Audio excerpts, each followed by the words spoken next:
டிஃப்ரெண்ட்டாக சமயத்தில் சிம்பிளாக ஈஸியாக டேஸ்ட்டாக இருக்கும். இப்போ வாங்க வீடியோக்குள்ளே போயிடலாம். இன்க்ரீடியன்ஸ் என்னென்னு பார்த்துடலாம். பீட்ரூட் எடுத்து வச்சுருக்கேன், கட் பண்ணி எடுத்து வச்சுருக்கேன், தோலெல்லாம் சீவிட்டு.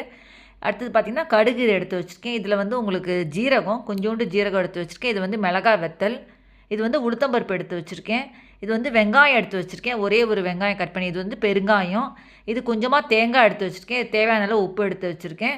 இப்போ ஒரு பேனில் வந்து கொஞ்சமாக எண்ணெய் சேர்த்துக்கோங்க. பீட்ரூட் பொரியலுக்கு ரொம்ப எண்ணெய் சேர்க்க தேவையில்லை, கொஞ்சமாக எண்ணெய் சேர்த்தாலே போதும். அதில் கடுகு சேர்த்துருங்க, சேர்த்துட்டு அதில் ஜீரகம் சேர்த்துருங்க, சேர்த்துட்டு மிளகாய் வத்தல் சேர்த்துருங்க. 2 மிளகாய் வத்தல் கிள்ளியும் 2 மிளகாய் வத்தல் அப்படியே சேர்த்துருங்க, ஏன்னா அது கொஞ்சம் டேஸ்ட் நல்லாயிருக்கும். உளுத்தம்பருப்பு கொஞ்சமாக உளுத்தம்பருப்பு அதில் சேர்த்துருங்க. இந்த எல்லாத்தையும் சேர்த்துட்டு ஒரு கரண்டியால் அப்படியே கிளறி விட்டுருங்க. அடுப்பை மீடியம் சைஸ்லேயே வச்சுக்கோங்க. என் சேனல் இப்போ தான் ஃபஸ்ட் டைம் பார்க்குறேன், கீழே சப்ஸ்கிரைப் பட்டன் இருக்கும், அதை ப்ரெஸ் பண்ணிவிட்டு பக்கத்தில் இருக்கிற பெல் பட்டன் ப்ரெஸ் பண்ணி ஆல்ன்ற பட்டன் ப்ரெஸ் பண்ணி தான் நான் போடுற வீடியோலாம் நோட்டிஃபிகேஷன்ஸாக வரும். வேறு என்ன டவுட்ஸ் இருந்தாலும் கமெண்ட் பாக்ஸில் கேளுங்க. இப்போ இதில்